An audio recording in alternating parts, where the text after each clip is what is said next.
It all starts at Janin University on an ordinary afternoon. A boy named Song is watching a movie on his laptop, saying he took a break because he is sick. A monster tries to scare him, but he yawns, saying it's too boring to watch. Despite being sick, he wasn't very sleepy, until he received a notification that he had been added to something. A guy named Lord of the Yellow Mountain seemed to want to be his friend. He found the nickname strange, but thought it might be a classmate and accepted. Immediately, he received another notification and realized it was to add him to a chat group. The boy decided to accept, though he was sleepy because of the medication. At that moment, he saw a message saying he was a member and should say hi. However, he ended up falling asleep. People started talking a lot in the group. They commented that the Lord of the Yellow Mountain had brought in another member. As always in groups, there is a pervert, saying if it's a woman, she should share the size of the 3 most important things in a photo. People responded that he would have to apologize to the guy from the Yellow Mountain. The guy with red hair appears on the screen, gets scared, slams his hand on the table, and says he will make everyone know the fury of his blade. Another guy responds that it's fine and challenges him to a duel. The guy with red hair is known as Saber, and he is extremely strong. However, he knows he has no chance against the guy that responded. Everyone laughs in his face and talks about the new member's entry. While Saber is there, devastated, people are anxious to see the first message from the guy who just joined. That's when our protagonist wakes up, saying he remembers being added to a group, but that thing seemed weird. As soon as he looked, there were already 72 messages, and he was impressed with the activity. However, seeing that everyone was talking about powers and battles, he realized he had been added to a bunch of lunatics, which wasn't bad since he liked weird people. He just wanted to know who the Lord of the Mountain was who added him. What he didn't know is that joining that group completely changed his life. Training in the morning, he was kind of sad, thinking that lately he had given up on all his dreams. He studied because he had to study. So in a way, reading those crazy conversations in the group was kind of funny. Once again at home, he watched a movie and was dying of sleep. Those horror stories were getting more and more boring, and he decided to sleep, dreaming of saving the princess and being the hero. Meanwhile, in the group, in a conversation, they ask why the guy from the Yellow Mountain added this boy. He comments that the person he added is a genius, but people seem to disagree. Then he realizes that by 1 digit, he got the person's number wrong and added the wrong one, and reveals that the spot that was supposed to be for a genius girl went to a random student. The guy who had asked for the photos is now devastated for having flirted with the boy. With that, the chat people start asking to expel the person. However, sitting in his chair, the Lord of the Yellow Mountain says he will lose face if he expels someone, and decides to try divination. He focuses his powers on a notebook and starts to see the future. The problem is that he is terrible at divination, and every attempt he makes goes completely wrong. In the end, he can't predict anything. And because of this uncertainty, he tells the group that he will leave the boy in the group for now. People seem to complain, but he says he has more things to resolve. While the protagonist in bed was feeling that his body was getting weaker, he decides, as always, to take a look at the group and discovers he was added by mistake, and the people there even have daughters. Our boy thought he would lose interest in this group after a while. However, 10 days had already passed, and he woke up once again bored. As always, the first thing in the morning was to take a look at what people were saying. They took everything so seriously that sometimes it was believable. He received a message from the medicine master who said he had formulated a basic elixir. He was impressed that this guy who always sends one word had written so much. At this point, he already knew the personality of each member.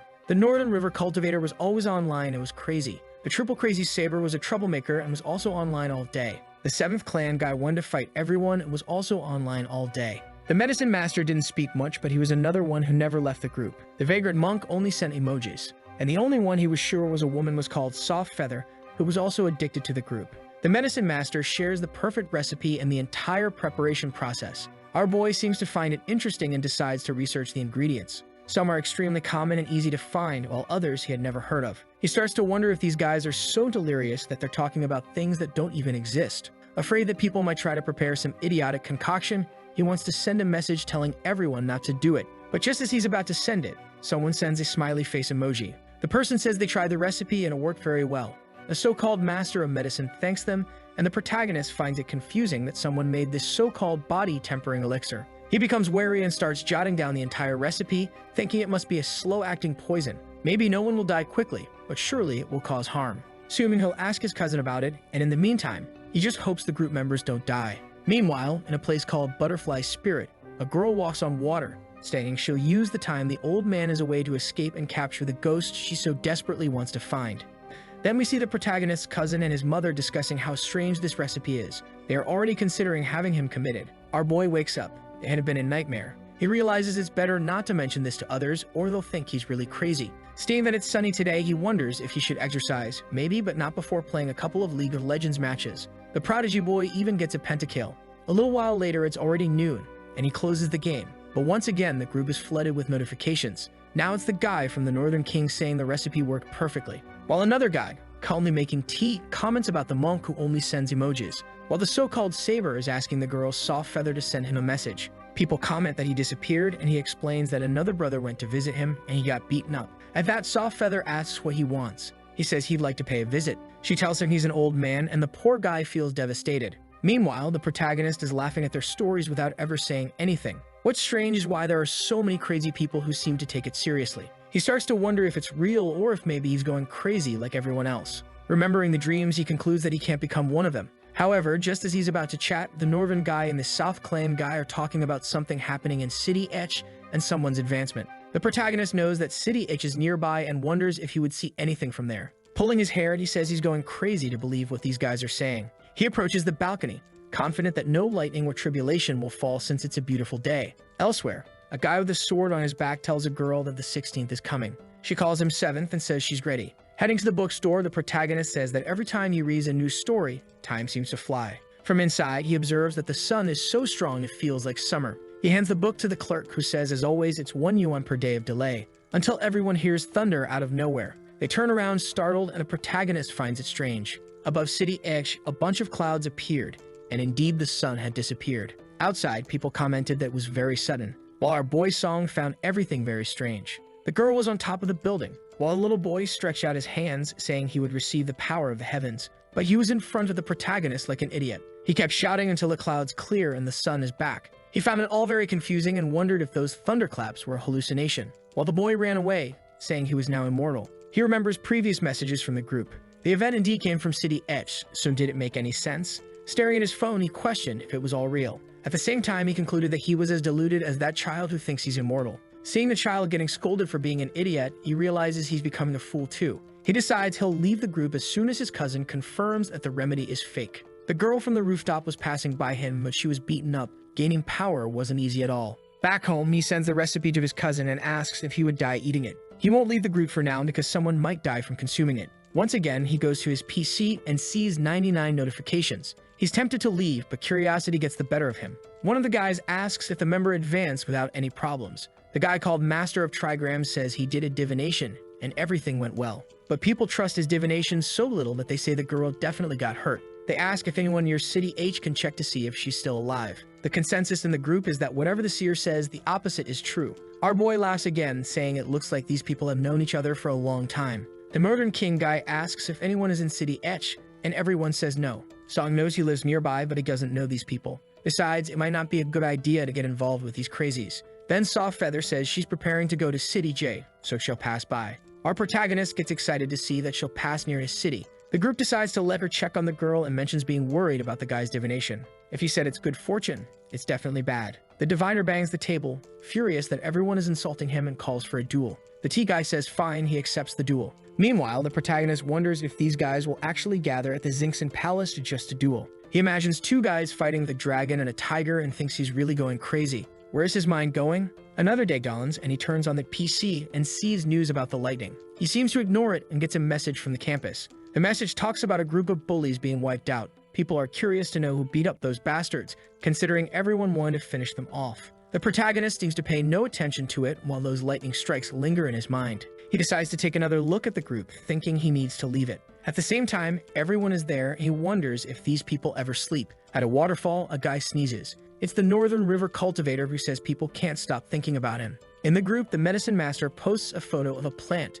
The Northern River guy recognizes it as a venomous dragon seed and asks what the alchemist wants. He says he wanted one of these, and the guy says if he finds one, he'll deliver it. Seeing the name has venom, the protagonist gets a bit scared. He scrolls up the group and sees people talking about how in City Edge, one of the members wiped out a bunch of people, but no one died. That's when he connects this conversation with the people who got beaten up at school. Knowing it's close to City Etch and was a bunch of delinquents, he's sure it must be them. No, he dismisses the idea. He's really going crazy believing in these coincidences. He decides to go for a run to relax his mind and forget about those people, especially those lightning bolts and the ferry coming to the city. Meanwhile, at the airport, everyone is impressed. People are even texting, saying they've never seen such a beautiful woman. The girl walks while looking at her phone, saying she hates places like this, full of people and easy to get lost in. Curious, she checks the gossip again. Only Soft Feather is there, commenting that she arrived in the city, but is afraid of getting lost. She was supposed to meet Mr. 7, but he hasn't shown up yet. Someone suggests activating GPS, and the protagonist laughs, saying they're forgetting the character. They should be talking about maps and compasses, not GPS. In the chat, the girl says she tried using it, but is still lost. And another says, if that's the case, she should just fly out. Our boy laughs. These people never changed, talking about flying in the city. The Northern River guy then asks where she's going, and she says she wants to reach the Ghost Lamp Temple on Luoxin Street. The name of that street reminds the protagonist of something. While Soft Feather is looking at her phone, a taxi driver stops and asks if she needs a ride. She asks if he knows where the Ghost Lamp Temple is. He says he's never heard of it and asks where the street is. She says it's Luoxin Street, and he says he knows that street. He lives there, but doesn't know any temple. She throws her bag over her shoulder and says she'll go to that street then. With that, the guy is taken aback but drives her. She then tells the chat that she's heading to the temple, thinking in the taxi that it's been a long time since she was alone. Meanwhile, in a place known as the Foodie Paradise, because there are so many people selling good street food. Our protagonist stood in front of a place and wondered what it was called. Then he remembered it was the Luoxin Street district. He recalled that was where Soft Feather was heading, but imagined there must be several streets with that name. Some guys on the nearby bench were rating the girls passing by. Clearly, someone needed to call the police to keep an eye on them, until one of them shouted, 100 points. Obviously, it was Soft Feather arriving with her suitcase. At that moment, our boy had his heart stolen as she just passed by, and he was left desolate. Even he joined the game, saying that she really was 100 points. The blonde guy stood up, saying that in this case he had to act. He walked towards her, telling everyone to watch. 5 seconds later, he was back crying, saying he didn't have the courage to talk to her because she was too beautiful. Our protagonist laughed, went to a butcher shop, and when he was leaving, he ran into Soft Feather again. He wondered if it was a coincidence or inevitable, but as soon as she passed by, he bowed his head, thinking he was really going crazy lately, until someone mentioned a ghost temple, which caught his attention. He looked back and saw her leaving, wondering if it might be her. He decided to check his phone and saw that she had mentioned she arrived on the street and that there were a lot of people. Knowing she left the airport 2 hours ago, he was sure she was on the wrong street. Apparently, she confused the street with the same name but in City J. Once again, the boy didn't believe in coincidences. He said no, there's no way it's Soft Feather. Then a voice message arrived. He clicked to listen, and we see a bit before when she recorded the message, unsure because the Northern River guy wasn't responding. At the moment she was passing, he played the message with her voice. She turned, realizing it was what she had just sent. She began to wonder if that boy who looked like a teenager was one of the seniors in the group. Our boy smelled a perfume, and then she came up to his face and asked if he belonged to the 9 Provinces group. Our boy fell and asked if she was Soft Feather. She said yes and asked what his Taoist name was. Our boy knew she must be about 19 years old but called him senior, which was weird. She was there radiant, while he wondered why she thought he was so old. He had no idea what this Taoist name thing was. So he just said his name was Song Shuhan. Saying to forget about the Taoist name thing, she said she understood some like to hide it. He then asked her to stop calling him senior and just call him Song. She said that was very disrespectful, and he said it didn't matter. Enough with the senior thing. He then thought about his name and asked if he was there to help her. Our boy was in love and asked if she wanted him to carry her suitcase. She said no, and he mentioned the place she wanted to reach and said she was wrong. She was startled and asked if it wasn't Luoxin Street. He replied that it was but not the street in City J and told her to look at the GPS. But her battery was dead, and he said to use his. Seconds later, she said his battery was also dead. He asked if she was in a hurry to get there, and she said, unfortunately, the sooner the better. Otherwise, her father would scold her if she took too long. He said if that was the case, she could use the computer in his room to find out how to get there. Ah, you silly dog, you can't charge your phone in a vendor, but you can take her to your room, huh? She asked if this so-called dormitory was the place of solitude for his practice. Our boy was confused, it's just a regular dorm. Since you can't take a girl into a male dormitory, he looked around and managed to get her to the room. As soon as they entered, he asked what she wanted to drink, and she said she felt like having some spiritual green tea. Our boy had forgotten that she was one of the crazies. He said, unfortunately, he only had something called orange juice. She found it confusing since every practitioner consumes it. She concluded that he must be practicing an earthly life training, so she bowed, asking for the legendary orange juice. Looking online, he said it would take about 5 hours, and she asked if a taxi driver would go that far. Our boy answered no, and she asked what they would do. He was confused by this thing about what they would do since when were the two of them together. She apologized for not asking permission. Then, with tears in her eyes, she said she had a terrible sense of direction and was scared to death. He said he wanted to help, but he couldn't because he had class tomorrow afternoon. She asked hypothetically, if he didn't have class, would he be able to go? Feeling a bit awkward, he said that if that were the case, then yes, while thinking that it wouldn't happen since the class had been scheduled for a long time. He checked the weather and found nothing unusual, and she asked to use the computer for a bit. He grabbed his phone and she started looking up a lot of information, finding our boy's profile, the professor, and the class schedule. The girl was more cunning than he imagined and thought that if a little accident happened to this professor, he wouldn't have class. Then she noticed the notebook beside. He had also noted the recipe the guy posted in the group. She imagined he was trying to improve the recipe and immediately asked how many he could make at once. Seeing that she had noted the recipe, he was afraid she would think he was one of the crazies and said he hadn't made any. She questioned if he was trying to improve it before practicing, and he just gave a thumbs up, thinking it was good to play along. To change the subject, he said he hadn't made it because he hadn't found the ingredients yet. She came closer and said that if that was the case, she would send 2 boxes of ingredients when she got back home. He thanked her and asked for her documents to book her ticket. While she was at the window, he thought she was beautiful and kind. It's just a shame she lived in this world of illusions. Meanwhile, she activated her self-created glasses that allowed her to project her vision elsewhere. She took a panoramic view of the city and detected the professor at his house talking to his daughter. She apologized and said he would be compensated later, but today he had to go to the hospital. Something seemed to lift his leg, causing him to fall and hurt himself. With that, she solved the little problem. She returned to the room and told him to book a ticket for himself too because she thought he might not have class after all. Then a message appeared on the computer saying tomorrow's professor was replaced.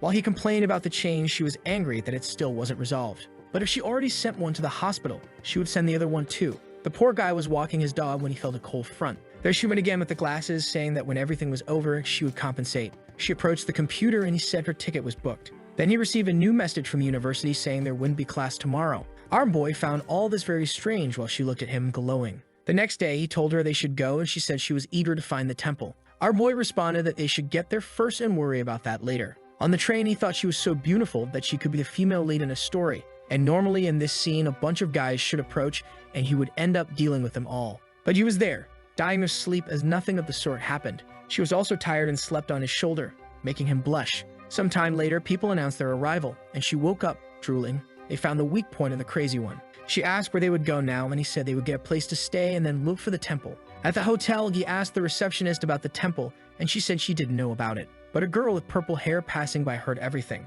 She called someone and informed them that people were looking for the temple. The mustached guy asked about their strength, and she said the woman seemed strong, but the man was ordinary. But the strange thing was that she called him senior. The guy told her to be careful with both of them, while thinking that it had taken more than 60 years for the owner of that place to appear. Walking through the city, they seemed lost, and she said she was sure it was there. When her mother was pregnant, she took her father's psychic abilities to create a projection and observe the region. Our boy thought he had finally gone mad. He asked if there was any news from the northern guy, and she said he had sent new messages. But in the group, he said he couldn't send anyone to help. However, she said it was okay, and the two of them could manage. Song said if that was the case, he would continue to help her. They found an old friend of Song's who had a grandfather who had lived there for a long time. When asked about the temple's location, the man said it was impressive that young people knew about it. Soft Feather asked if they knew where the temple was. The man replied to head east into a small forest and find a cemetery. Near there, she would find the temple. She asked why the temple was in a cemetery, and he said it happened 60 years ago when everything was demolished.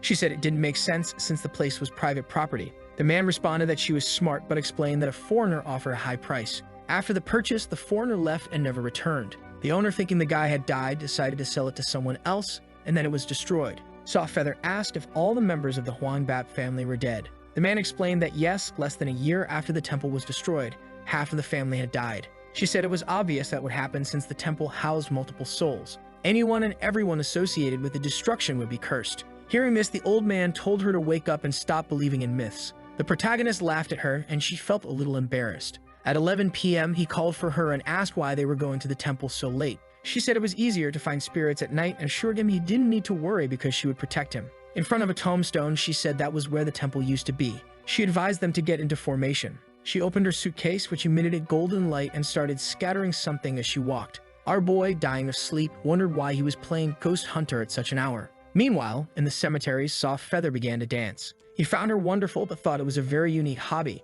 Watching her performance, he decided it would be good to capture a photo of it. His phone fell to the ground, and when he looked, it was on top of that herb the guy posted in the group. While dancing, she noticed two spirits surrounding her, which was strange since her father had sealed only one. At that moment, both spirits charged at her, and she activated her talismans.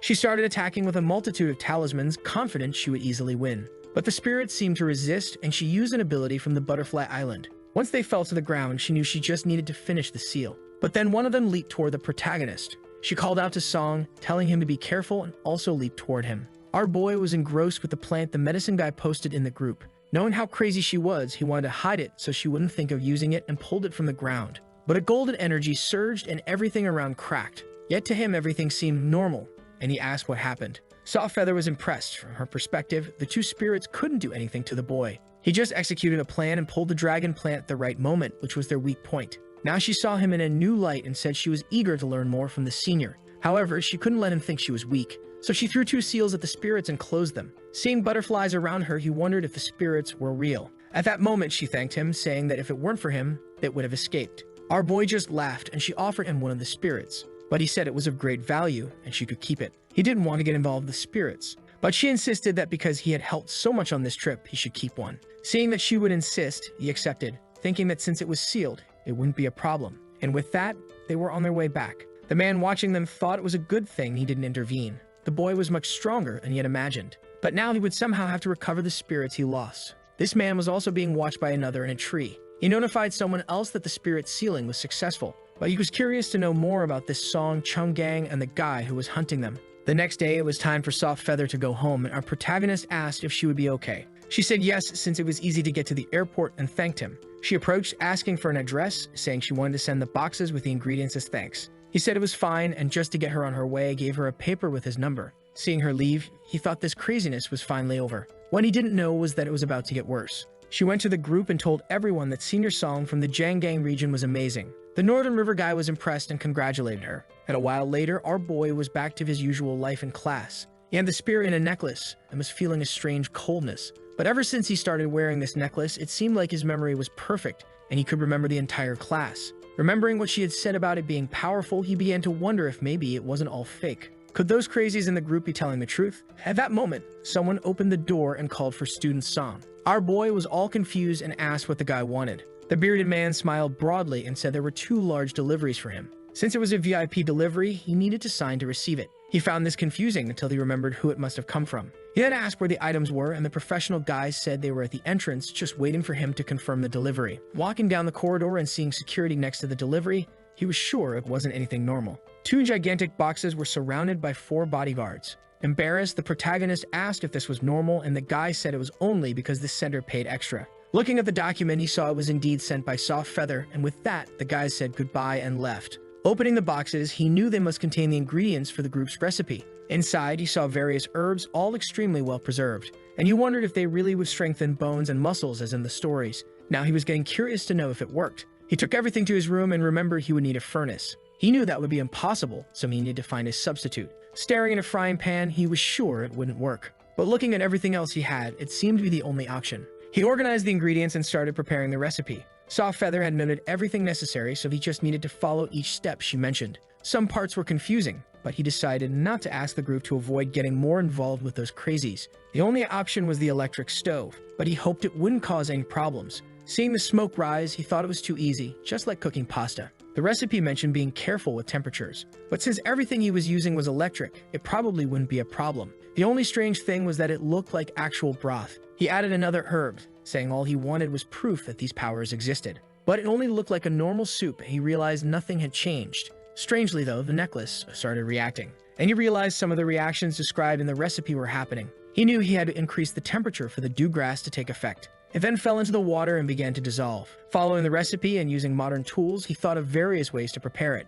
He was less interested in getting it right and more interested in understanding the process. He had reached ingredient number 41, and the mixture was almost ready. As soon as he added it, a black smoke rose. He noticed that in an instant, half the water was gone and a horrible smell filled the room. He remembered that the northern guy and Soft Feather had said they failed before getting it right. He knew his friends would return in 2 hours, so he decided to keep going with the rest of the ingredients to practice as much as possible before they arrived. Once again, he made mistakes, and strangely, the medicines seemed to be separating instead of combining. He tried increasing the pressure in the pan, and with that, the mixture whistled and exploded. Once again, a terrible smell filled the room, as if all the bad things had fused. He opened the window saying it was terrible, but lifting the lid, he saw it looked like the correct result. It was supposed to be a black, gooey, and smelly liquid. After all the hard work, he was determined to try it. He kept his phone ready in case he needed to go to the hospital. He started putting it in his mouth thinking it was just black sesame paste. As soon as he tasted it, he wondered if it was pure pepper. The mixture burned his entire throat, and he reached for his phone to call an ambulance.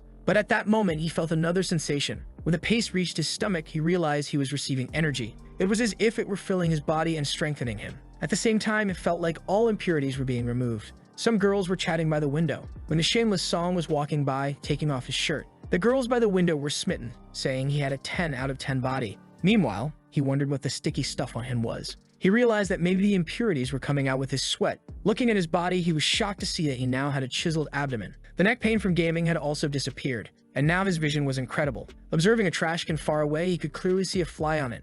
Amazingly, his skin looked extremely healthy and clean. He didn't even know how to explain this to his friends, who would probably think he discovered some secret cream. Now he realized that maybe the group of crazies was right. This revelation left him confused, not knowing what to do. He could ignore all this and live like a normal person, or follow what those lunatics said, but he would live a life full of dangers. However, an exciting and troublesome life was incomparable to a monotonous one. He concluded that it was worth it. Now for the first time, he decided to speak in the 9 Provinces group. The guy stressed by a mountain of books sent a greeting to his seniors. Soft Feather and Northern River didn't recognize him, and a guy surrounded by geese wondered if the boy had discovered the truth. Song in the group thanks Soft Feather for the ingredients, and with that, she knew who he was. He then revealed that he was added by mistake by the guy from the Yellow Mountain. The guy then asked why he decided to introduce himself now, if something had happened. The protagonist explained that he received the ingredients from Soft Feather, managed to make the potion, and became much stronger. The Northern River guy was impressed that he actually succeeded. Either that guy had incredible luck, or it was destiny acting in a strange way. He mentioned in the group that he wasn't sure it worked, but his body had strengthened. The Northern River guy asked how many sacred furnaces he used and how long it took to succeed. Confused, he said he used an electric stove and tried once. The Northern River guy was in disbelief, saying it was impossible to succeed on the first try, especially since he had failed countless times. The guy asked about the electric stove, wondering if it was a new tool for refining pills, and even Soft Feather was curious. He said it was a regular Weizen brand stove that everyone had at home. The guy then wanted to know what legendary pot he used, and he said it was just a regular soup pot. The Northern River guy was furious and asked if he could curse in the group. After a bit of ranting, he tagged the medicine master, who asked Song about the process and how things happened. Our boy was now comfortable chatting in the group. He began explaining the process, and the alchemy master kept questioning him. The guy asked why he used water, and he responded it was to avoid burning things at the bottom of the pot. The Northern River guy found it all very strange, imagining that Song was some genius swordsman who liked household items, which made no sense. He continued explaining until he reached the 41st step, where the water began to evaporate. Everyone commented that this was where they usually failed, and he said he added more water to prevent evaporation. That caught everyone's attention in the group, as no one had thought of that idea. The medicine master, after listening to all his plans, said he would practice with these ideas and return with the results. Meanwhile, the Northern River guy warned him that the path he wanted to follow was dangerous. Our boy didn't want to say anything since he had been laughing at the fools lately. The guy explained that he would have to join a sect or follow as a solitary person. Soft Feather offered to help through the Butterfly Spirit sect. Our boy asked what the difference was, and the Northern River guy explained that being free meant doing whatever you wanted, but it was a harder path. While joining a sect was good, you would be sent here and there. Our boy wasn't keen on joining a sect since he would have to leave his home, which wasn't what he wanted. He then asked how free cultivators strengthen themselves, and Soft Feather explained that sometimes group members ask for help and they receive rewards.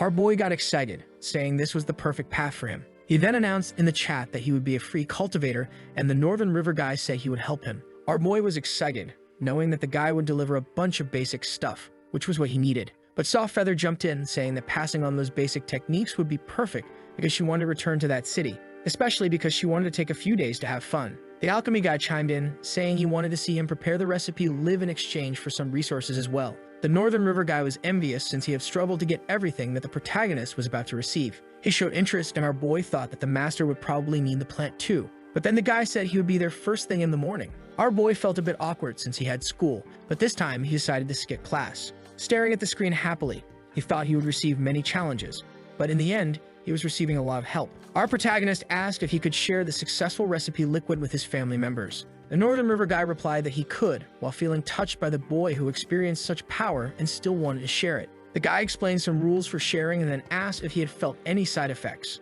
Our boy said no, and the guy asked if he had or had ever had a girlfriend. Song was confused by this question and said he had just entered university and was pretty chill. The guy continued asking about his love life, making our boy feel embarrassed. Then the Northern River guy explained that consuming this without a large amount of energy resulted in an explosion. But since he hadn't spent his energy with anyone, he survived.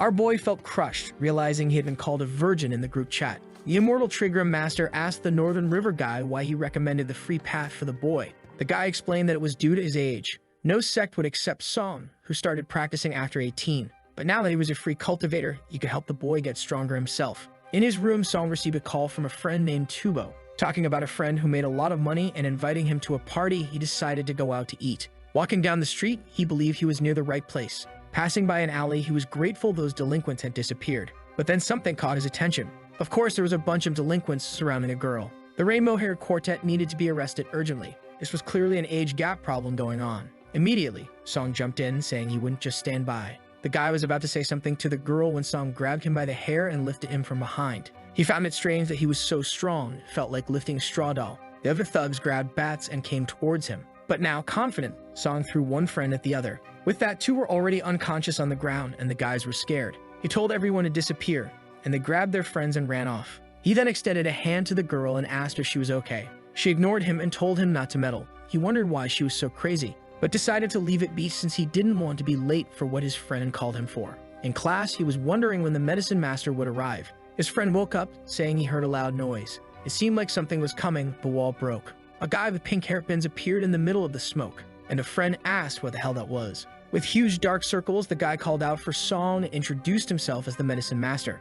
At that moment, our boy realized this guy was indeed a weirdo. Walking outside, the guy explained he used Tracker to find him. Then he activated a power to locate who had the body-tempering liquid and found the boy. Song said he didn't think he would receive Vegeta in person, but the guy explained he looked like that because he came flying on a sword. Our boy asked why he was wearing eyeliner, and he said it was just that his eyes were deep set because he had been staying up for several nights. Song was in disbelief that the calm and skilled guy from the chat was actually a lunatic. They went to the dorm, and the master asked if he refined pills in that room. Then he questioned him about using a regular pot and water. He wanted him to refine a liquid for him to see, but our boy said he had class in the afternoon. The guy said it was no problem and asked who the afternoon professor was. Song felt a sense of deja vu and asked if he wouldn't send the professor to the hospital. The guy gave a thumbs up, saying they thought alike, but not to worry, he would only break a leg. Our boy said enough of this. Soft Feather had already beaten up his professor. The guy felt a bit embarrassed, saying he had already seen his perfect strategy. Then he suggested creating a small catastrophe to have the classes canceled. Our boy said it was okay, he would just ask for a leave of absence, and he suggested they go somewhere else. He was afraid they might destroy his campus. He then remembered the plant he had found and asked the master if he still needed it. The guy said yes, he had found some, but the quality was horrible. Our protagonist pointed out that he had one. The master was impressed that he hadn't even noticed its presence. Moreover, it seemed to have grown in a haunted place for over 60 years. Song asked if he needed the plant, and the master said yes. However, he should inform the boy that it had almost priceless value. The 2 boxes he had received before weren't worth a tenth of this. Song said it was okay, since if he hadn't shared the recipe for free, he would never have discovered it. The master accepted, but said that the plant was too valuable and Song, as a beginner, should use it himself. However, since he received it, even though he was embarrassed, he would have to bring something much better for the boy and told him to get inspired. He then tagged the silent monk and asked for some much more advanced and rare techniques. Northern River, on the other hand, asked Soft Feather if she had been seduced by Song since she wanted to help him so much. Soft Feather's father had stopped bothering Saber, who was now back in the group to bother everyone. But the Grandmaster just sent a smiley face and a sword, and with that, Saber said he was fine and would stop. Out of nowhere, the master went to the window and opened it. Our boy was confused when he raised his fingers. He said it seemed like that was how it was going to be and explained that he had sent their location and soon the items would arrive. Our boy asked if the master himself was coming there. The guy replied no, probably the monk would send them on a flying sword, and they were on their way. Then he said it was time to see his practice of making the body-tempering liquid. Walking through the streets, the protagonist asked where they earned money. The master asked if he had money problems and said they had plenty, and he told Song that when he learned to make pills, he would also earn a lot. At that moment, he seemed to notice something and Song asked what it was. He said it was nothing, just that every time he went out, some people followed him. The guy who was almost noticed was trembling. Seeing that lunatic, he couldn't believe he was so strong, but he was determined to recover the ghost spirit to return home. Suddenly, the master stopped at a house and said it was perfect, and they would rent it. Song said he should wait since he didn't have any rental money, but the guy ignored him, rang the bell, and a man opened the door, asking if they were from the delivery service. The master said no, they were looking for a place to rent, and that one seemed perfect. The man said he didn't like living with other people. The master said in that case it was even better and told the man to leave the house, but the man kicked them out, saying he wouldn't accept any amount of money. An hour later, they now had the house. Obviously, the master gave an amount of money the man couldn't refuse. With that, it was time to start the recipe. Song explained about adding water and letting it boil for 5 minutes. The master just observed and couldn't understand how he reached those conclusions if he had never refined pills. Perhaps, even though the boy was old, he had some talent for this job. A few hours later, our boy told him to be careful. The pot exploded and a terrible smell and smoke rose. They approached and the master asked if it was a success. He used some energy and pulled the substance towards his body. He realized it had half the effect of the correct recipe. On the other hand, it was good because it would be great for beginner cultivators. The protagonist asked if it helped him complete a formula, and the master said yes, but he still had more to study. He then told Song he would need his assistance for a few days, and our boy said it was a pleasure to help. With that, he asked where the items the monks sent were, and the master said they would take a bit longer. Our boy then said he would go back to the dormitory, but the master gave him the key to the upstairs floor of the house and said he could stay there. Our boy thanked him and walking through the street thought it was the perfect solution since he needed some privacy. But he saw the same girl surrounded by maniacs in the alley again. He felt deja vu and went towards them again, but this time she noticed him approaching. The girl grabbed the delinquent by the neck, who was ready to receive a kiss. Man, these guys urgently need to go to jail, but she headbutted him in the mouth. An enraged thug said she would pay for that, but she kicked him hard to the ground and threw everyone away. Song was in disbelief. Now it was clear why she got mad at him for saving her earlier. She looked at him and turned away. Our boy wondered why this girl was always surrounded by delinquents. Back at the dormitory, a guy named Momo was talking inside, but he didn't recognize the other voice.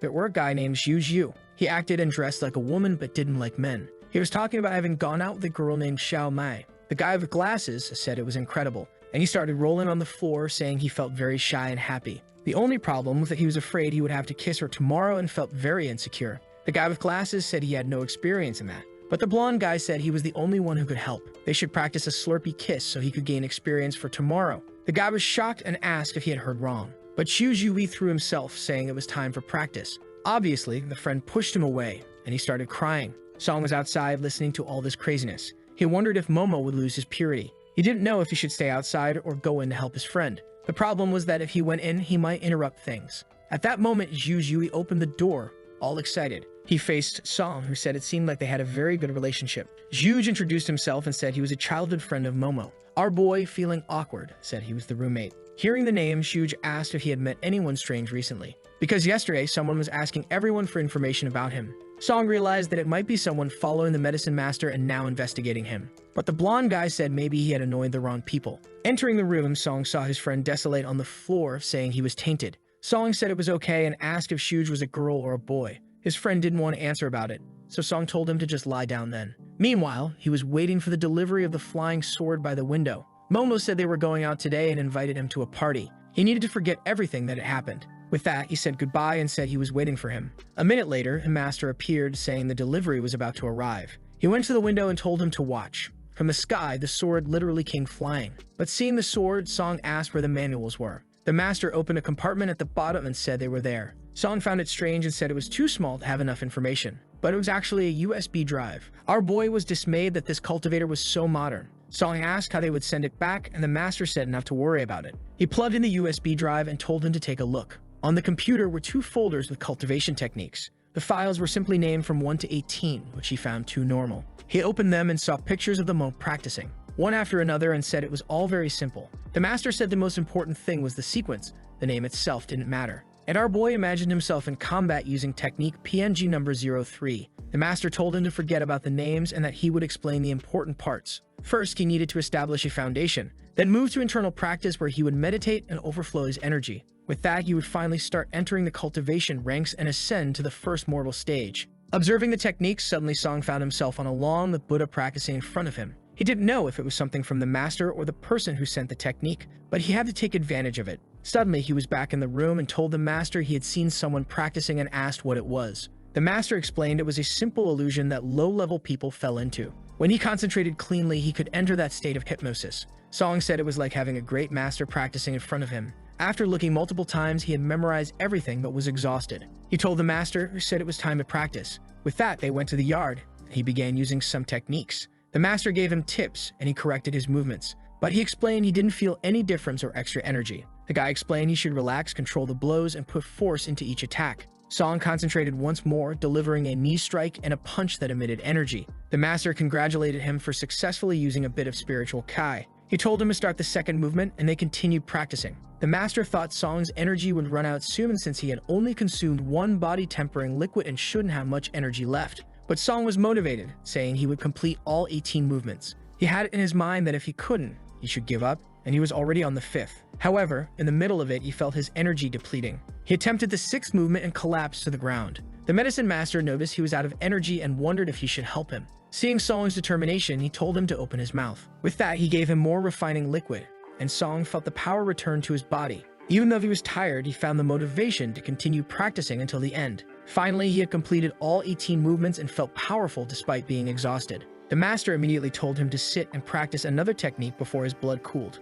This technique was to ward off distractions and focus mental energy. Song knew that with this, he would see his true self and wondered what he would see. Strangely, his true self looked exactly like his normal self. He'd wondered if this was because he was still an ordinary mortal. He tried to concentrate even more and direct energy to his heart, but he became dizzy and collapsed. The master explained that he had used too much energy and was now exhausted. Song then explained that his true self looked identical to his normal form and asked why. The master explained that this happened when a person was genuinely good. Their true self didn't need to take a different form if they were already pure. But he thought it was incredible that Song had no blemish on his soul. With that, he said it was time to stop and Song thanked him. The master disappeared, leaving Song unsure how to get up from the ground. Sometime later, he was returning to his room exhausted. But when he opened the door, he saw his cousin. This was the medical thick cousin. Seeing the recipe, she asked if he was trying to kill himself. He said it wasn't quite like that, thinking he didn't know how to explain it. She sat down and said he better give a good explanation. The fool said he joined a weird group that sent this formula. He consumed it to make sure it wasn't a deadly poison.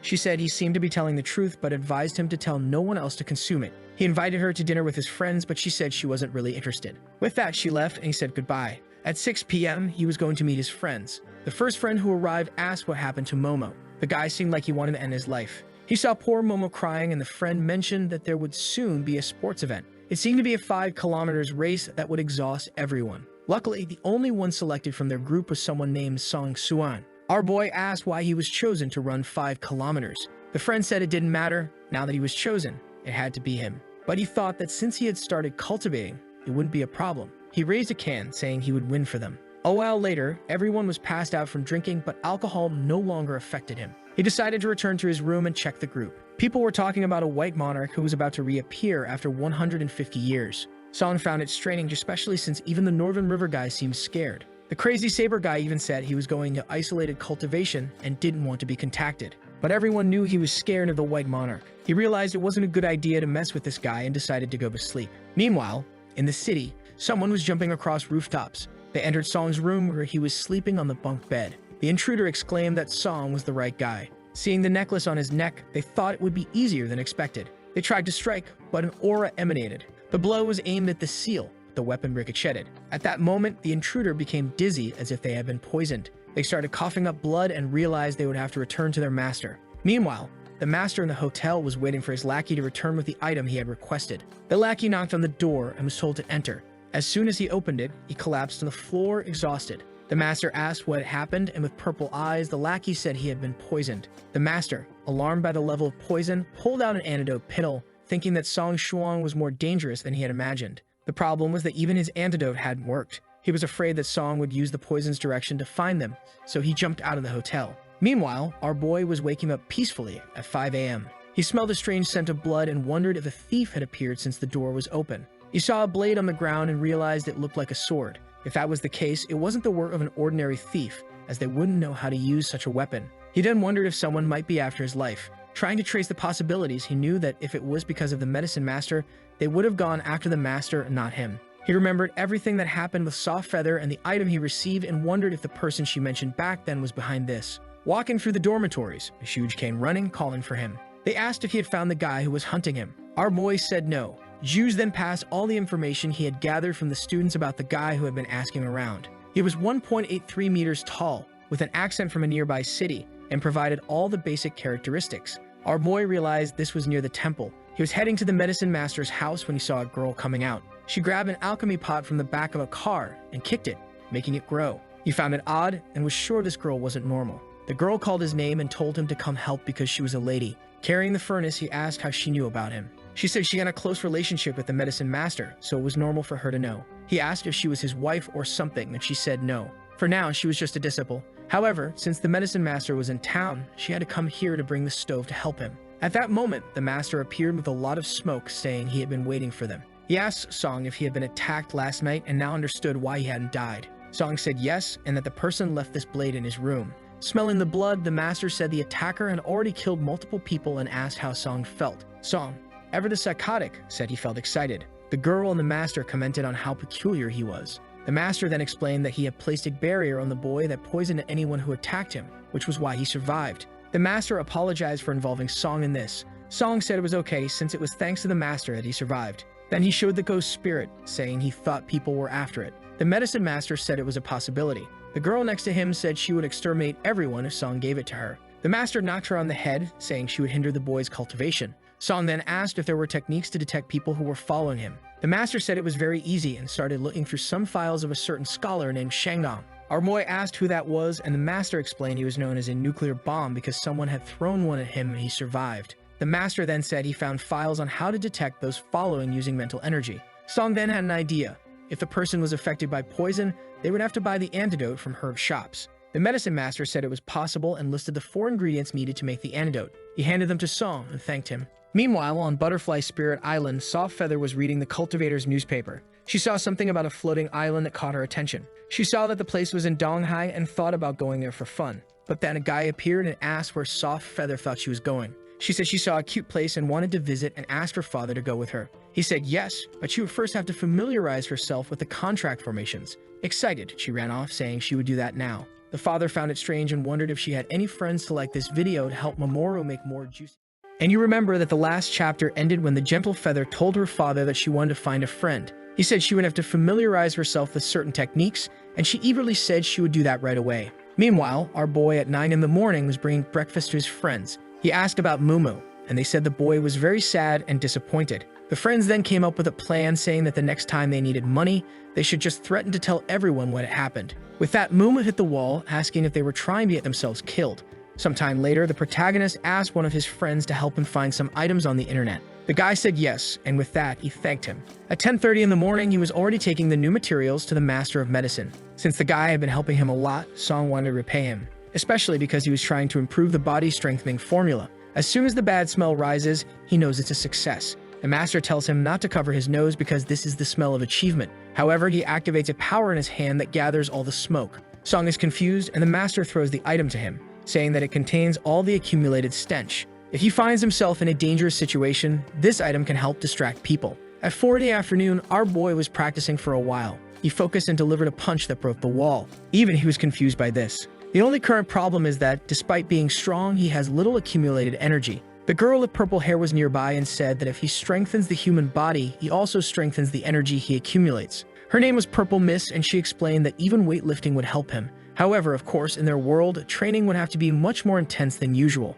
Song says that if that's the case, he will train hard every morning. And Purple says that she was bored, so she followed the smell of blood from that sword and found a hotel in the Jiangnan district. Song asks if she found the body, and she responds that she did. The only problem is that the poison turned it into a melted corpse. However, she says that indeed he didn't seem to be alone, and the partner was also poisoned. She questions what Song is going to do, and he says that he has to gauge this person's strength to be able to take them down. Purple asks if he, who has never killed anyone, has the mental fortitude for this. Song is a determined guy. He says that whether it's for him or for his friends and loved ones, he will do whatever is necessary. Back in the room, they are playing, and one of the friends comments that he tried to look for those ingredients, but the stores only have some of them. He says he will send the locations of the stores he found, and our girl thanks him. Suddenly, he receives a call from his chubby cousin. He asks if something happened, and she tells him to come help her now. Song feels something strange and asks if she wants him to bring anything. She says she just needs help carrying something and tells him to come quickly. Song hangs up and tells his friends that he is leaving. Climbing the stairs, he was sure that although the voice seemed like hers, it was clearly not her speaking. Apparently, they were using her to lure him somewhere. He climbs to the top of the building to observe the place where she called him. Focusing his mental energy, he manages to observe the entire city. And in one of the alleys, he sees her lying on a bench with a guy next to her. Clearly, that person's appearance does not match her description. Suddenly, the guy looks at him and Song realizes that he has been spotted by the enemy. The phone rings at the same moment and he knows it's that guy. As soon as he answers, the guy says he found the student's Song, warning him to show up there in 10 minutes or that young lady will be very happy. Shortly after, Song says he has arrived. The guy congratulates him and apologizes for the surprise. Song just watches and the bandit says he seems to care about the girl on the bench. With a psychopathic look, he says it's crazy for someone like him to care about a mortal. He starts to activate an energy in his arm, asking if Song is doing some kind of training in that place. He jumps towards him, throwing a punch, wanting to know if he is just a mortal. Song easily dodges while the guy says that it seems he really has no power. He then wants to know why people are taking him so seriously and even fleeing the city because of the name Song. The former boss had promised him something but fled the city because of it. He yells, saying it's all the protagonist's fault. Connecting the dots, Song concludes that this is probably the second person involved in the poisoning. The guy pulls out a blade, saying that now there's no way for him to escape. But Song pulls out a body-tempering liquid and asks if that's what the guy wants. The guy yells, telling him to throw it now. And our boy, hiding a weapon behind his back, says that he is just an ordinary mortal and tells the guy to come and get it, explaining that as long as his cousin is fine, he will hand it over. The guy's eyes turn red and he starts drooling. He jumps towards him, saying that no matter what he tries, he needs that. But Song slashes his chest, splitting the guy in two like it was Photoshop. He doesn't understand what happened, and Song finishes him off. Boy, that was brutal. This sword can only be seen by him and the master of medicine because it requires authorization from the person who sent it. He says the smell of blood is very strong and it would take a long time to get used to it. Pointing the blade at the guy on the ground, he asks what his last words are. The guy is about to say something, but Song cuts him off immediately. Boy, he trolled him right before his death. He even says he asked just for fun and didn't really want to hear it. And he thinks that this is his determination. No one will ever hurt his family. He crouches to pick up some items, thinking that for a cultivator, this guy was really poor. However, he carries an insignia that can be used to identify who he is and which organization he belongs to. He picks up a vial containing a liquid that dissolves corpses,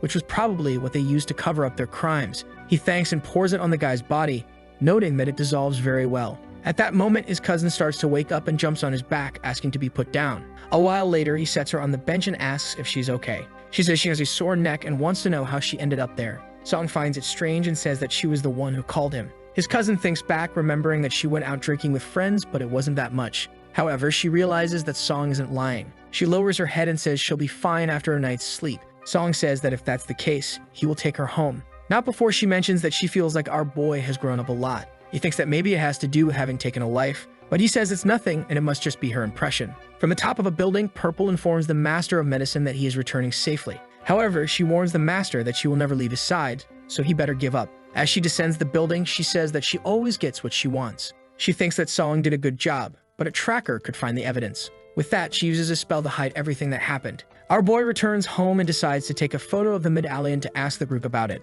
The guy from North River says he's never heard of it, so it must be a small faction. Feather asks if he really wants to know, and he says yes, it's extremely important. With that, the North River guy wants to know if it's an enemy or a friend, and he says it's an enemy. A while later, Feather apologizes, saying that unfortunately her father doesn't know anything. However, soon she will go to the city and together he will take care of it. In her room, she is excited to complete what her father asked so she can help our boy. Song then notices that she sent a private message asking if something happened because he seems strange. Song realizes that this is the famous sixth sense of women. He explains that he killed someone today and she says it's nothing. She informs him that she will soon finish her training and meet him. Her father is watching this conversation, wondering who this Mr. Song is. Our boy was sleeping when someone called him. The person was looking for the Taoist known as Stress by the Mountain of Books. He says that it's him, and the person says they got his number from the Master of Medicine. They call to talk about the image of the medallion, and Song asks if they know anything about it. The person says they know just a little, but it's something from 40 years ago. He was still training when he approached a village where everyone had been killed.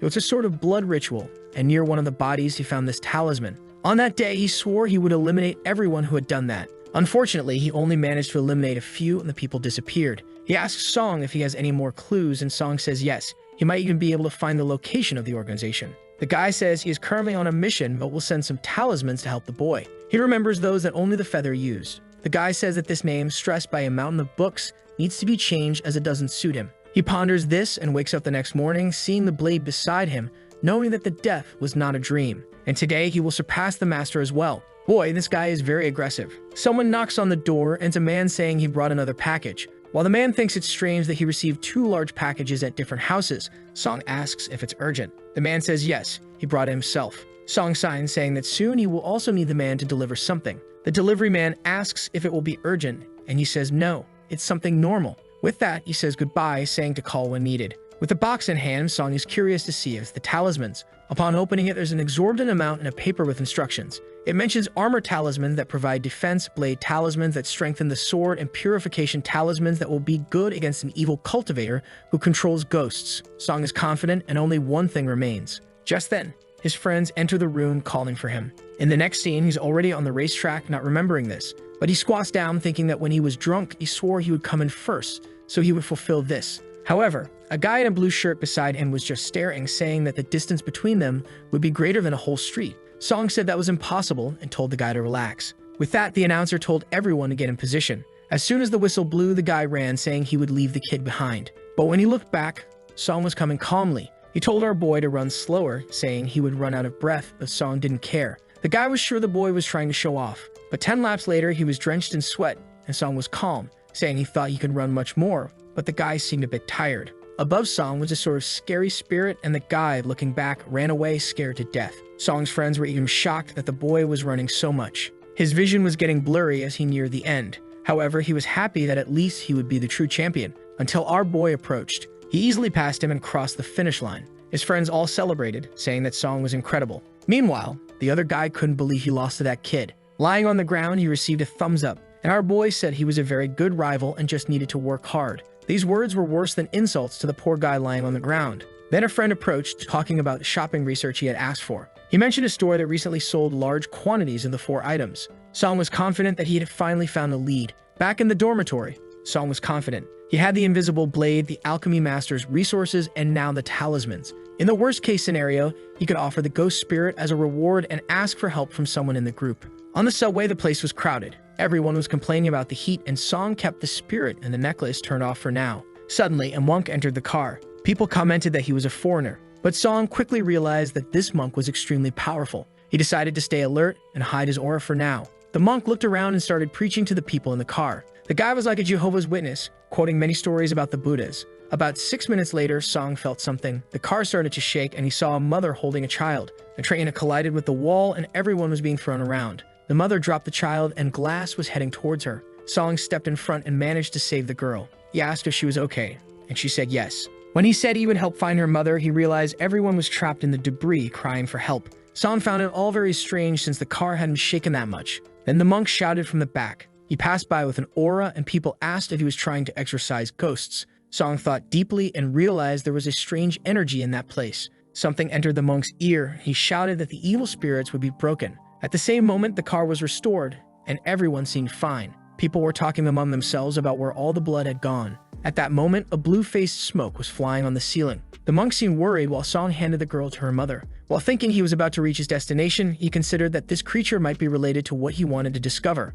A few cars ahead, people were terrified of the monk, and also about a so-called altar master who would turn them all into food for the ghost general. Meanwhile, a man in a suit and a cap was talking about how they just needed to help the general to finish off the monk. They passed by Song's seat with a certain energy. He noticed that both were cultivators with tainted bodies. In another part of the train, the monk was telling the creature to stop trying to escape. He had no way to hide from him and would be purified. He clasped his hands and a golden energy surrounded the creature. At the same moment, the other 2 men came running, throwing a creature at the monk and telling him to stop that. However, he just smiled, saying that a virtuous light protected him so no harm would come through. The entire train glowed gold and the men couldn't see anything. Watching the creature being destroyed, the monk said it was too late now. A blue image appeared in the sky as the creature was consumed. One of the men said they had to do everything to stop the monk and threw himself at him. However, the monk just smiled and easily defended himself. He maintained his stance and the man came to punch him, telling him to die. However, the monk just said the man was an idiot. He slapped the man's face and punched him in the chin. The man tried to say something but took another slap and didn't even have the right to retaliate. The monk continued beating him,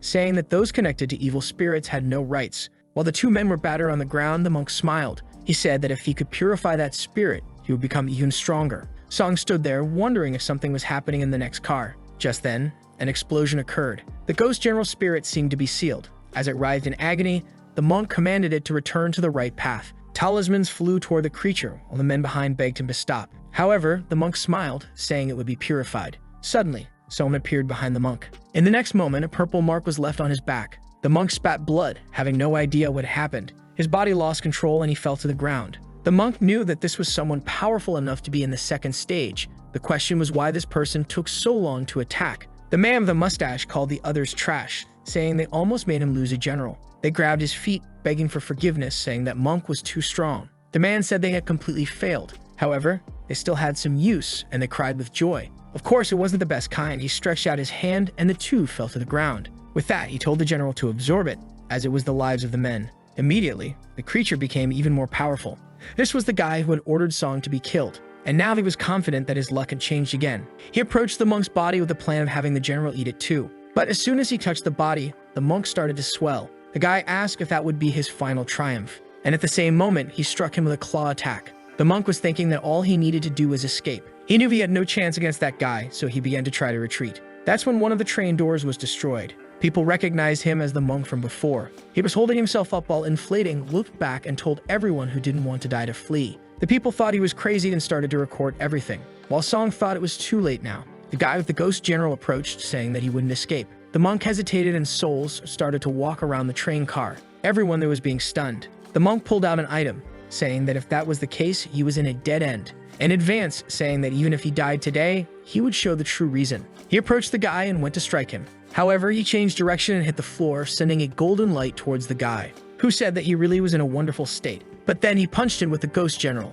The monk didn't fall, but the boy was coughing up blood. He realized that his attacks were being absorbed and wondered if he would die today. The guy simply told the monk to stop resisting and just be devoured. However, he said he would never do that. It was then that Song coughed in the train car, and the monk wondered how the boy had been affected. That's when our boy introduced himself, saying that he was Song. The guy with the general was shocked immediately, and the monk wondered if he had received another chance. Song then took a talisman and threw it at the guy, saying it was a gift. The talismans exploded and the guy was startled. In a second, most of the ghost's energy had been consumed. Song noticed that the guy was scared when he heard his name, and decided to maintain this narrative of being a great senior. He said that the filthy thing had disappeared so they could talk now. The guy asked what kind of talk it was, or if the power was being heavily affected by the poison, while asking if Song was going to kill him somehow. Our boy, without anyone noticing, started drawing his blade, asking if the guy was thinking of fleeing. He said no, he would never dare to do something like that. The old man noticed that by the position of his hand, he had a flying sword, something that would hit him even miles away. Song smiled, asking if he really thought he could escape the master's blade. While feeling embarrassed for saying such things, Song knew he had to stay calm so the guy wouldn't suspect anything. At that moment, the guy fell to the ground, begging for Lord Song's forgiveness. Our boy questioned this business of a chance to live and said he had already given enough as he prepared for an attack. The blade stopped right in front of the guy's forehead. He wondered why he had provoked this incredible senior. Song then said he would give a small chance so no one would think the older folks are cruel to the young. He said that as long as the guy could survive one attack, he would let him go. The guy lowered his head, thinking about the life-saving talismans he had, and asked Song if this was true. Our boy said he would never tarnish his own reputation. The guy then said he would beg for mercy. Song just told him to prepare and attached 2 seals to his sword. With a slash of the blade, the guy was once again split apart. The monk was in shock and asked if it was really possible for someone that strong to die so easily. Song told the guy that now that he had survived the first attack, he would let him live. The monk seemed confused, but Song knew very well. Someone who had been accumulating ghostly items for over 60 years must have something to save their life. The guy began gathering the parts of his body, thinking it wasn't worth hiding. Once he was whole again, he said he would withdraw with Song's permission. Our boy just watched. The guy started to leave, calling for the ghost general, thinking he couldn't risk receiving another cut, until a light shone and passed through him. Song had sent another X-shaped slash, and the guy was split apart again. He fell to the ground, wondering why Song did that, and said he didn't care. He invoked a dragon, saying that weeds need to be uprooted or they will regrow. With that, both the ghost general and the guy were struck down. A suitcase fell to the ground, and the guy called for his creature, saying that Song was shameless. Our boy just said he didn't care about his reputation with someone like that and claimed he was just an ordinary university student. The guy spat and Song approached, saying he would be cursed. His spirit passed by and the body fell to the ground. The altar master was dead. Song relaxed and immediately grabbed the liquid to dissolve the body, throwing it on the guy. Strangely, only the clothes seemed to be dissolving. The worst part was that if he left the guy here, the police would be called. The monk was just watching, wondering if Song was troubled by the body or feeling anguished. Our boy asked if he had any way to deal with that, and the glowing monk gave a thumbs up, saying he knows the solution. Song thanked him, saying he owes the monk one. However, he replied that in the end, it was the boy who saved him. With that, he sat next to the body and began to absorb the energies. Song grabbed the suitcase because he imagined there was something important inside. He knew people would wake up soon, so he sat on the bench. The people in the car began to wake up, and as soon as they looked, they saw a monk with a body in front of him. He smiled brightly, and the people ran away in desperation. Our boy took advantage of the crowd to leave, saying he left everything in the monk's hands. He took another train, and there was talk about an incident in the subway. Our boy wondered if the monk had resolved everything, until he saw on TV that the monk was restrained with news that he would be beheaded. The worst part was that he was shouting that he had done everything alone and had no accomplices. Our boy couldn't imagine that the monk's way of dealing with this would be to take all the blame. The monk looked at the camera and gave a thumbs up, saying he wouldn't let anything fall on the senior. The police officer asked if he liked the cameras so much, and he said yes. Our boy had no idea how to deal with this. Not to mention that he was thoughtful, having killed 2 people in 2 days. This time, the strangest thing was that he had remained very calm. He realized that the path to becoming stronger was long, and he would have to get used to many things. The blood then contacted the guy who sent the talismans and said everything went well and he would return the rest. However, the guy said he could keep them for Hilly. After all, he was on a Pacific island in the middle of nowhere. He was fulfilling a vow he made to teach 10,000 people to read and write. Our boy was confused by this but said he understood. Sometime later, he received a call from his cousin and asked what it was. She wanted to know where our boy was. The boy noticed that her voice was higher pitched than usual, so she must be having some problem. He said he was on the subway and would be home in half an hour. She said she heard he went to some store to buy medicine and asked if it was true. He wanted to know how she found out and said she beat up one of his friends. She continued to insist on knowing if there was something wrong with his body. He said his body was healthy and he just went to buy something to help a friend. She said she understood, but that as soon as he got to school, he should call her, while thinking that it was the second time his cousin was looking for weird stuff, so it's good to keep an eye on him. To avoid raising suspicion, he decided to leave the suitcase with the medicine master for now. Upon arriving at the master's house, he expressed his uncertainty about opening it because there might be something inside. The master complimented him, noting that it had indeed been tampered with. However, he simply waved his hand and said it was now undone. With that, the suitcase opened to reveal a stash of money. Despite this, Song wasn't excited. He had wanted the item to become stronger.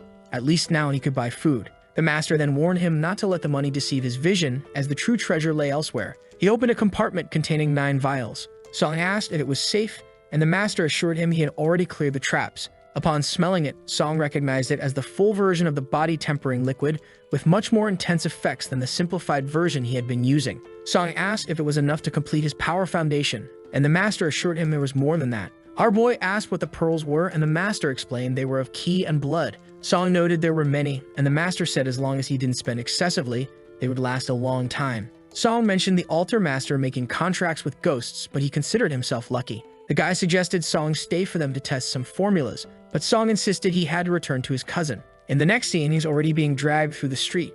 She's telling him to stop lying about these Chinese medicines, but he insists he's not lying. She explains he still needs a medical exam. Even if he's well, she can't be careless with a cousin like her. Our boy shines brightly and says he's at her disposal today. The scene shifts to the hospital corridors. A guy passing by the protagonist drops money on the ground. He calls the guy to warn him, who thanks him. However, an old man overhears and mentions hearing about scams like this on the internet. If he had bent down to pick up the money, he would have been robbed. Our boy is confused and the guy walks away. He intended to return the money, but his sister grabbed it and insisted on conducting several exams. 2 hours later, he was exhausted while she was thoughtful. Our boy knew the professor who the Gemmel Pen had mentioned was at this hospital. Suddenly, a doctor opened the door and said she would take him to this professor's room. His cousin asked if there was a problem, and the doctor said she would have to explain something. She had never seen someone so healthy. All of his indicators were almost at maximum health. His cousin was both excited and impressed at the same time. While our boy knew it was all because of the WhatsApp group, a nurse appeared and told her to check on the patient in room 570.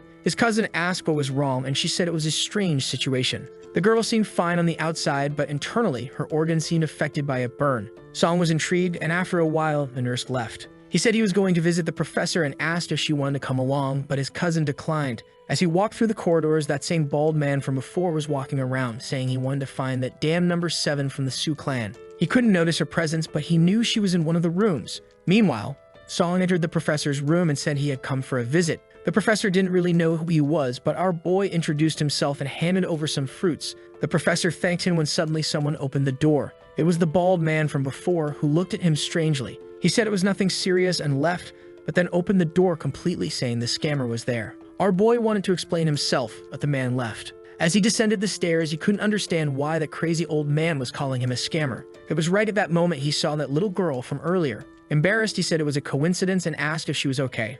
She said yes, it was just a small injury, and left. Our boy wanted to help, but she said she didn't need it. Meanwhile, the old man was in the room searching for Junior. He opened the door and found nothing. Back with the medicine master, he said the body-tempering liquid was ready. He handed it to our boy and said the recipe would be 100% in 2 more days. Once that happened, it would be time to leave. Song asked if he really needed to go like that. The man said he had been there for a long time already and asked if he had any problems. Our boy said no, and the master assured him that if he needed help, he just had to talk to the group. Our boy said he would keep that in mind. He asked if when a Buddha leads a person to the right path, it enhances their body. The medicine master said it was a sudden question, but yes, and asked if he was considering converting to Buddhism. Song recounted the whole story of the monk, and the master reassured him that this guy would soon resolve it. Our boy thanked him for the comforting words. Remembering the monk's smiles, he hoped the guy was okay. Our boy went home and slept. He woke up from a nightmare where he remembered the time he killed that guy, and the next day he went to practice in an abandoned place. He also used the blood pills to help recover energy and practice.